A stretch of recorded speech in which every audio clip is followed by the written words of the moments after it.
আসসালামু আলাইকুম। Cooking bar by আয়েশায় আপনাদের স্বাগতম। আজকে নিয়ে এলাম রেস্টুরেন্টের সেই সিক্রেট কাবাব মশলা, যা কিনা রেস্টুরেন্টের শেফের কাছ থেকেই নেয়া। এই একটি মাত্র মশলা আপনাদের যত ধরনের কাবাবের আইটেম আছে সব কিছুর সমাধান দিবে এই একটি মশলা। আমরা সবাই জানি রেস্টুরেন্টের কাবাবের ফ্লেভার কিন্তু একেবারেই আলাদা। তাই সেম ফ্লেভারে কাবাব যদি বাসায় বানাতে চান, তাই এখনই এই সিক্রেট মশলাটা বাসায় তৈরি করে ফেলুন, কারণ সামনেই কুরবানি। তাই কথা আর না বাড়িয়ে রেসিপিতে চলে যাব। এই সেই কাবাব মশলা। এখানে কত টাকার মশলা আছে এবং কি কি মশলা আছে, কোথায় পাওয়া যাবে এই মশলাটা, A to Z সব কিছুই বলে দেব। এই একটি মাত্র মশলা রেস্টুরেন্টে সব ধরনের কাবাবের আইটেমে তারা ইউজ করে। জালি কাবাব বলেন, শামি কাবাব বলেন, বিফ চপ বলেন, বুটি কাবাব, শিক কাবাব, এমনকি যত ধরনের কাবাবের আইটেম আছে, চিকেনের, বিফের, যত ধরনের কাবাবের আইটেম আছে সব কিছুতে এই একটি মাত্র মশলাই তারা ইউজ করে। এই মশলাটার কারণে তাদের ফ্লেভারটাও একেবারে অন্যরকমভাবে আসে, যা আমরা চেষ্টা করেও বাসায় করতে পারি না। চলুন প্রথমে দেখিয়ে দিচ্ছি এখানে কি কি মশলা আছে। প্রথমে আমি এখানে একটা আলাদা প্লেট নিয়ে নিচ্ছি। এখান থেকে মশলাগুলো এক এক করে আলাদা আলাদা করে রেখে দেখাচ্ছি কি কি মশলা আছে। এগুলো হলো দারচিনি, যা আমরা মোটামুটি সবাই চিনি। এখানে যত ধরনের মশলা আছে সবগুলো থেকে আমি 2-1 পিস করে উঠিয়ে দেখাচ্ছি। এটা হলো স্টার মশলা, অনেকে তারা মৌরিও বলে। এটা হলো কালো এলাচ, বড় এলাচ, যে যেই নামে বলে। এগুলো হলো সবুজ এলাচ।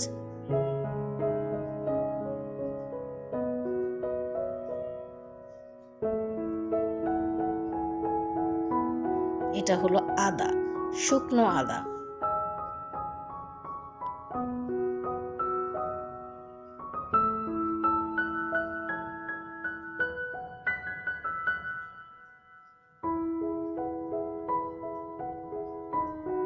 এই লম্বা লাঠির মতো যে দেখা যাচ্ছে এটা হলো জ্যৈষ্ঠ মধু।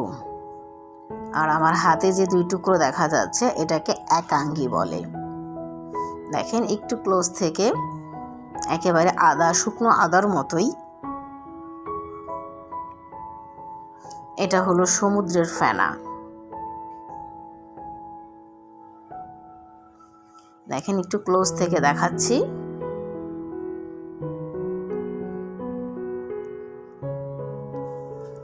আর এটা হলো কচুর ফুলের মতো দেখা যায়, শুকালে ঠিক একই রকম লাগবে। এটার নাম হলো পিপুল। পিপুল হলো বাংলা শব্দ, আগে ইংলিশে বলা হয় লং পেপার।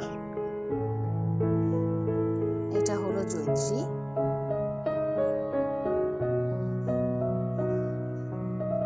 এটাও একাঙ্গি, যেটা আমি একটু আগেই দেখালাম।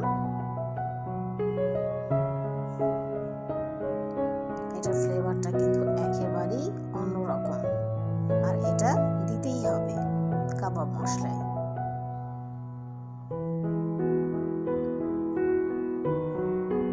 এটা হলো সাদা গোলমরিচ, আর এটা হলো কাবাব চিনি। কাবাব চিনিটা দেখতে একেবারেই কালো গোলমরিচের মতো, কিন্তু কাবাব চিনিতে পিছনে দেখবেন একটা বোটা আছে। এখানে আছে পোস্তদানা, শাহি জিরা এবং জিরা। এটা হলো কালো গোলমরিচ।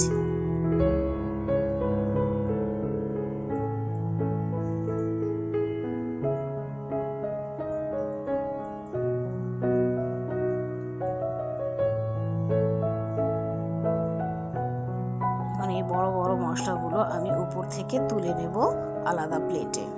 এখানে যত ধরনের মশলা আছে সবগুলো কিন্তু কাবাবে ইউজ করতে হয়।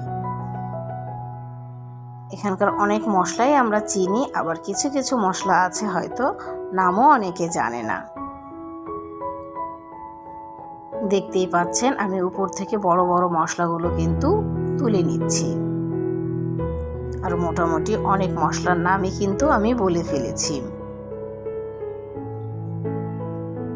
কারণ আমাকে আলাদা আলাদা করে দেখাতে হচ্ছে। আমি যখন মশলাটা এনেছিলাম সবগুলো আমাকে একসাথেই দিয়ে দিয়েছিল।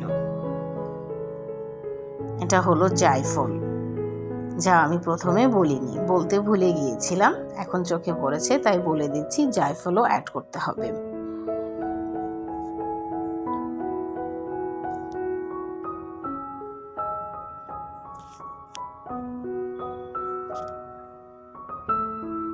লং,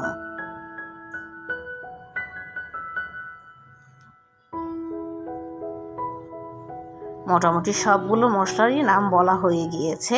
আমি বড় বড় মশলাগুলো তুলে নিয়েছি, কারণ আমি ভাজার সময় যদি একসাথে ভাজি তাহলে যে ছোট ছোট গুঁড়া মশলাগুলো আছে এগুলো কিন্তু পুড়ে যাওয়ার ভয় থাকবে, তাই আমি বড় বড় মশলাগুলো আলাদা করে ফেলেছি। কথা হলো এই মশলাগুলো কোথায় পাবেন, আলাদা আলাদা করে কিভাবে আনবেন বা কতটুকু করে আনবেন।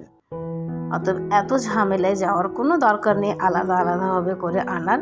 আপনি বড় যে মশলার দোকানগুলো আছে বাজারের মধ্যে, সব মশলার দোকানে এগুলো পাওয়া যাবে না, সেখানে গিয়ে আপনি বলবেন আমাকে কাবাব মশলাটা আপনারা রেডি করে দেন। তারাই আপনাকে মশলাটা কোনটা কতটুকু লাগবে তারা সেই আন্দাজে আপনাকে মশলাটা রেডি করে দেবে।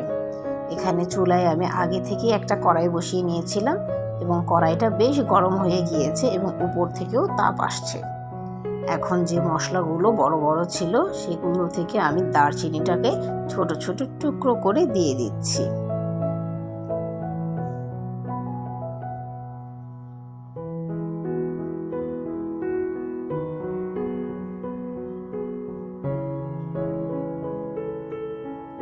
এখন সবগুলো মশলাই আমি একসাথে দিয়ে দিলাম ও চুলার আঁচটা একেবারে লো করে 2-1 মিনিট একটু নেড়ে চেড়ে ভেজে নেব। এই সবগুলো মশলা দাম আমার কাছ থেকে তারা 500 টাকা নিয়েছে। আমি বলেছি 500 টাকার আমাকে মশলাটা ভালোভাবে রেডি করে দেন, সবগুলো পরিমাণ মতো। তারাই আমাকে সবগুলো মশলা এভাবে রেডি করে দিয়েছে, তাই মশলাটা আমার একসাথে মিশেছিল, তাই সবগুলো মশলাই আমি আপনাদের আলাদা আলাদাভাবে করে দেখিয়েছি। আপনারা চাইলে আলাদাভাবেও কিনতে পারেন, যেহেতু সবগুলো মশলার নাম কিন্তু আমি আপনাদের আগেই বলে দিয়েছি।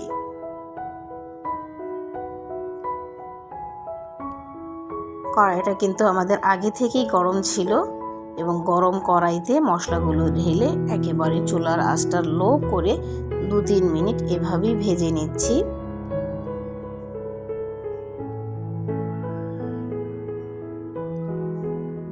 যেন মশলাগুলো একটু মচমচে হয়ে যায়।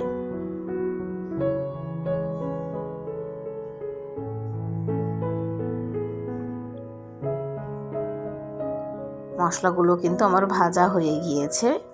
এখন আমি যে গুঁড়া মশলাগুলো ছিল এগুলো অ্যাড করে নেব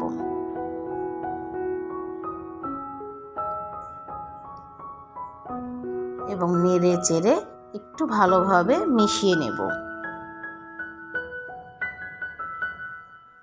এখন আমি চুলাটাও অফ করে দেব।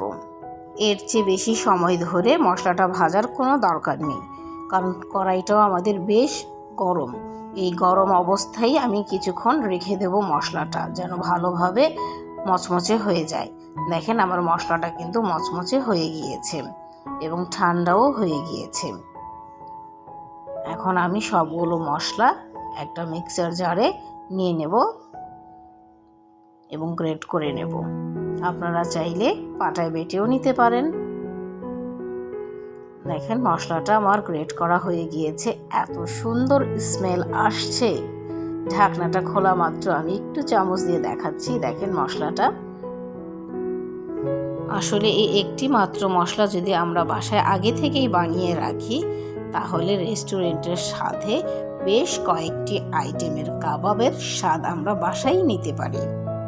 আমি একটু ঢেলে দেখাচ্ছি মশলাটা, আর এটার ফ্লেভার তো বলার মতো না, এতটা অসাধারণ আসছে, আমার পুরো ঘরটা ভরে গেছে।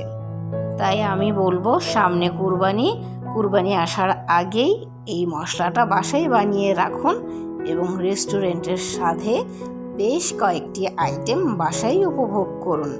চেষ্টা করেছি খুব সহজভাবে মশলাটা তৈরি করে দেখানোর জন্য এবং A to Z বলে দেওয়ার চেষ্টা করেছি। এরপরেও যদি কোনো কিছু বাকি থেকে থাকে আপনারা আমাকে কমেন্ট বক্সে জানান, আমি চেষ্টা করব অ্যান্সার দেওয়ার জন্য। আজ এই পর্যন্তই, সবাই ভালো থাকবেন। আল্লাহ হাফেজ।